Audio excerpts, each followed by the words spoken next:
Hunnies, it's Emmy. If you're new to the channel, welcome. My name is Emmy. I'm a certified nutritionist and the creator of the Slim on Starch program, where I teach you how to lose and maintain your ideal weight while eating as much food as you want on a plant-based diet. It felt like I had something on my teeth, but I think I'm good. Woo!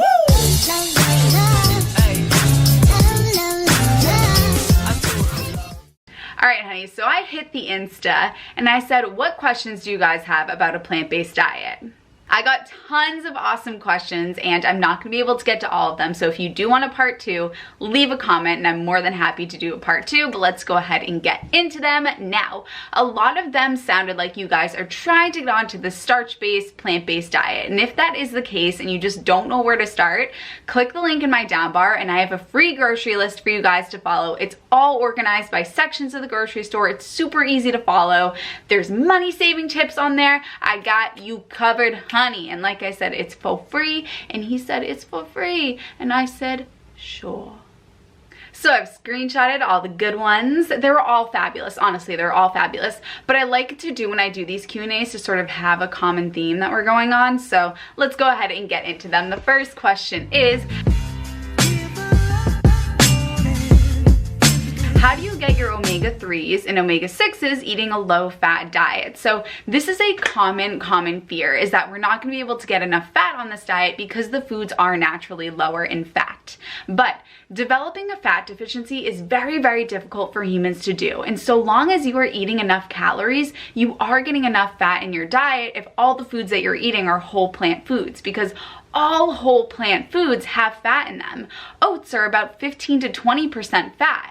Now, I know that there is a concern with women and hormonal effects from not getting enough fat on this diet, and I have reached out to Dr. Anthony Lim to ask him if women do need overt fats, as we call them, things like nuts, seeds, avocados, in order to ensure that their hormones stay regulated, and he said that there was no evidence to support this and that the Okinawan women ate a diet that was very low in fat, about 6% fat, and did not experience hormonal issues.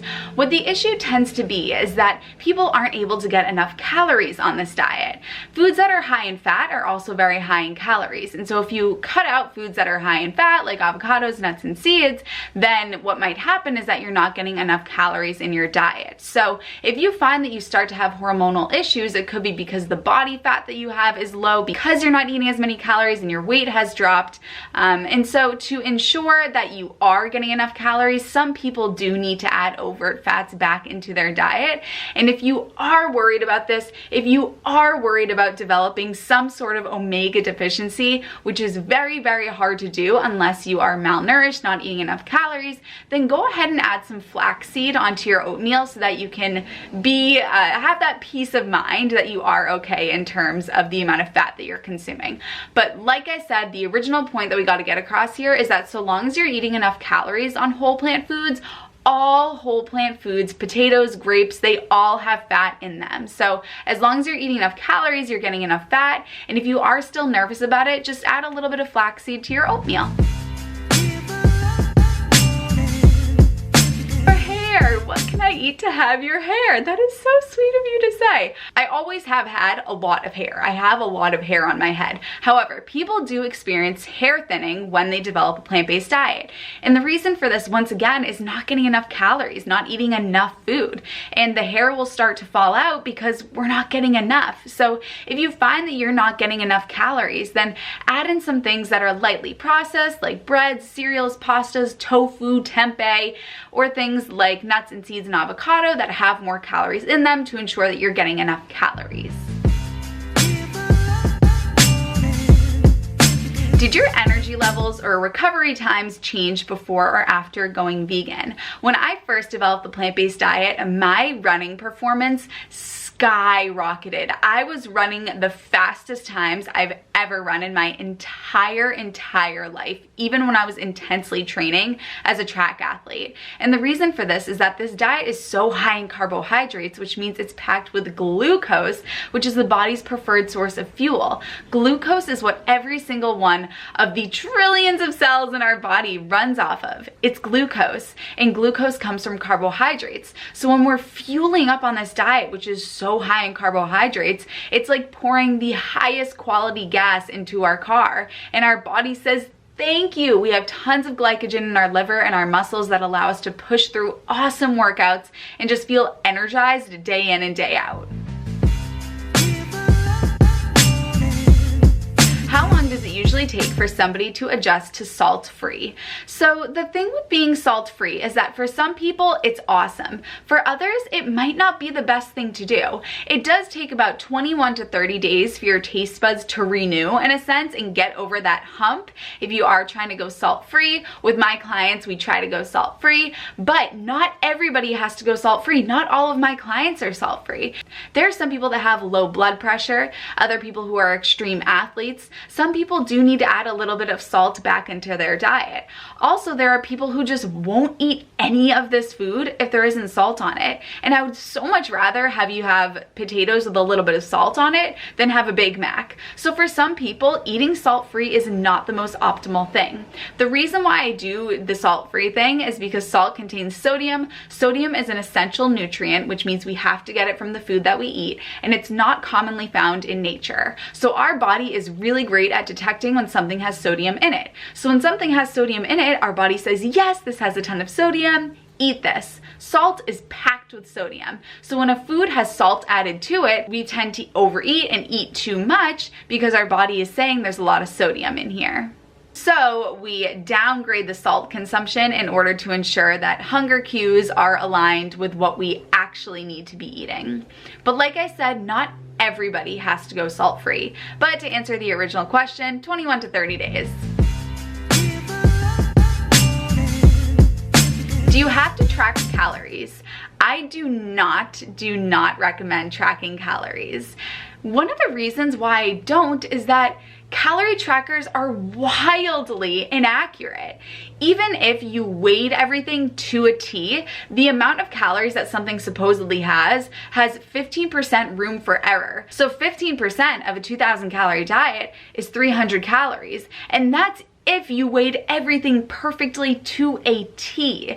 Instead of deciding I'm gonna eat this many calories per day based on some BS internet thing that said you have to eat this many calories per day, go by how you feel and what your weight is showing. If you're trying to lose weight and you're not losing weight, well then you're taking in too many calories, in which case you'd want to increase your intake of non-starchy vegetables to naturally bring down your caloric intake. If you find that you're losing weight and you don't want to be losing weight, then you want to eat more calorically dense foods, some more avocados, nuts, seeds, dried fruit, dates, breads, pastas. If you're feeling really lethargic, you probably aren't eating enough calories. I prefer to go to things from the back end. I want to say, what is the evidence showing us? If the evidence is showing us that you're gaining weight and you want to be losing weight, well then we'll make some adjustments. And we'll make adjustments based on the foods that you're eating, not on the caloric intake. None of my clients count calories. We do not prescribe to that lifestyle at all, and they have tremendous success. So I do not promote counting calories. Can a plant-based diet help undo the damage that a SAD diet, SAD is standard American diet, has done to the arteries? Yes, and it is unbelievable. It's absolutely remarkable. Dr. Dean Ornish was the first to actually reverse heart disease on a plant-based diet. And I'll just show you the picture right here. And the picture absolutely says it all. Look at the comparison between these two, and that is before and after a plant-based diet. It is unbelievable the healing that happens from a plant-based diet. And as Dr. Greger has said, 14 out of the 15 leading causes of death can be prevented and even reversed by a plant-based diet. The one that cannot is car accidents. So the plant-based diet is healing. Let food be thy medicine. In fact, the plant-based diet is so effective at reversing type 2 diabetes that people that go on this diet become hypoglycemic within a couple of days of going on the diet, and it can be almost dangerous how effective it is. How do I maintain my weight? Since going vegan, I've been dropping weight like crazy. So this can happen to people. And I know people are watching and they're like, I wish that was my issue, that I was dropping too much weight. If that is the case and you're having trouble eating more food, then you're gonna wanna eat more calorically dense food. You're gonna wanna eat things like nuts, seeds, avocados, smoothies, dried fruits, fruit juices, bread, pasta, cereal, tortillas, pizza crusts, these things that are higher in calories, but they're still healthy foods. What is a healthy amount of weight to lose per week? Healthy, sustainable weight loss is about 1 pound per week. Do you eat dates? I used to be the date queen. When I lived in London, I studied abroad in London when I was in college or uni, and I became obsessed with dates. I was addicted, literally addicted, and it was no good for my bank account, especially because I was living in London, and I was living in London at the time when the conversion was 1.5 pounds to $1, so it was not good for me. Or excuse me, I said that backwards. 1 pound was $1.5. So I would buy something and it would be, my bank account took a hit because of the date addiction. I call myself a recovered addict. I was an absolute addict to dates, but I could not afford it. Those things are so expensive. They're also extremely calorically dense. They're about 1,200 calories per pound, and you can down a pound of them no problem whatsoever. So I used to be the date queen, and I am no longer, and my bank account is very happy about that. And also I was eating way too many calories.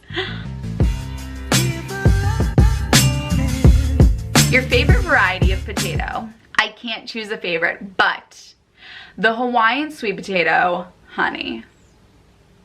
If you've never had one, click the link in my down bar, hawaiivegiefarm.com, ME5 for 5% off. Get your discount, get them delivered to your door for free. Just do yourself a favor. You're welcome. You're welcome. Do you take any supplements? Yes. I take B12, and I take liquid B12, because if we take a pill, we don't absorb as much of it as we would if we take the liquid form. So I take a liquid drop, I take it every single day. B12 is something that you do have to supplement on a vegan and vegetarian diet. The reason for this is that B12 is a bacteria, and if we were to just go out in nature and eat apples and whatever and not sanitize them, we could get some B12. But due to today's sanitation and the over milling, I don't know really what the word is, of the soil, it's been told so many times, we're not getting the B12 that people got back in the day when they drank from the streams and they got the bacteria that was in the water. So we have to supplement B12. The reason why meat has B12 in it is because the B12 comes from the animals, which comes from what they're eating. You know, they're eating the bacteria, so then they have the B12 in them. So that's why you can get B12 from meat, but you can't get it from just a plant-based diet because of modern sanitation. So I do supplement with B12. The B12 I use is in the down bar, and you can get a discount on that as well. You can get 20% off with my code ME20, and that was made by my close friends who I met in Melbourne. They're two awesome guys, the Holt twins, and they've created this B12. I use it every single day, and it is delicious. It tastes like cherries. It's seriously so good. I messaged them and I was like, there has to be sugar in this. It tastes so good. And they're like, no sugar. And I'm like, cool. Do you eat if you feel hungry outside your intermittent fasting hours?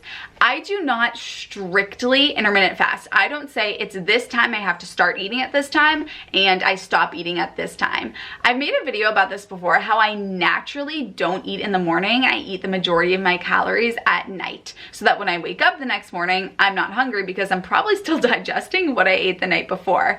But here's the thing, guys. If you don't eat when you're hungry, how are you going to stop when you're full? We truly have to listen to our body when it's hungry and give it exactly what it needs. It's very, very silly to deny hunger, especially when we're eating whole plant foods. Our body is not going to steer us wrong. It's not going to call for something if it doesn't need it. So if we give our body the fuel that it's asking for, it will say thank you. If you're hungry, eat. Just make sure that you're eating whole plant foods and not donuts and ice cream. If it's so hard to convert carbs into fat, why do so many people gain weight on a raw fruit diet? There's a funny saying by Dr. McDougall that all dieters are liars. So a lot of people will say that they gain weight on a diet of just eating something like starch or just eating grapes and apples, but there's a lot going on there that we're not seeing. Another thing is that, like I said before, guys, all foods have fat in them.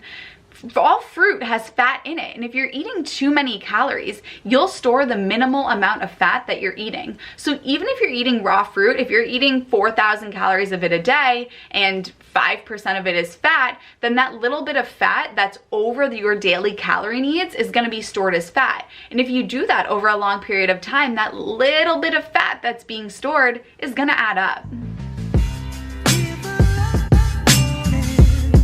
What do you think of food combining? So actually the doctor that is credited with the creation of the food combining philosophy said that there wasn't much science about it, and he guessed, his conjecture was that the reason why his clients were getting success and getting results on this food combining protocol was because their diet was just so much simpler than it was before. And simplicity is huge for great digestion. When we eat more simply and eat less ingredients, and when you're food combining, you are definitely going to do that. You're going to eat meals that have less ingredients in them. Your digestion is going to be stellar. I also think that there's a great placebo effect that comes with food combining, because digestive problems often come from mental stress. And when we're stressed about what we're eating, our digestion is going to be no good. When we're stressed in general, our digestion suffers. So when people have this sort of protocol that they're following, they're granted this confidence in what they're eating and a relief in terms of what they're eating. And that relief paired with that confidence about what they're eating allows for great digestion. So food combining in and of itself, do I think that it's something that causes the best digestion in the world?